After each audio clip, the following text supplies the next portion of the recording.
Hello friends, in my previous video I have spoken about teeth grinding. Today let's find out if you are quietly fighting bruxism. Number 1. Notice if you clench your teeth during day, especially when you are stressed or thinking too hard, or if you are performing heavy weightlifting exercises.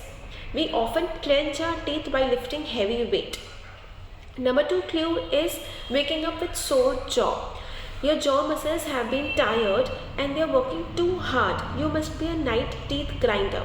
Your jaw muscles are giving you a clue. You must not ignore that.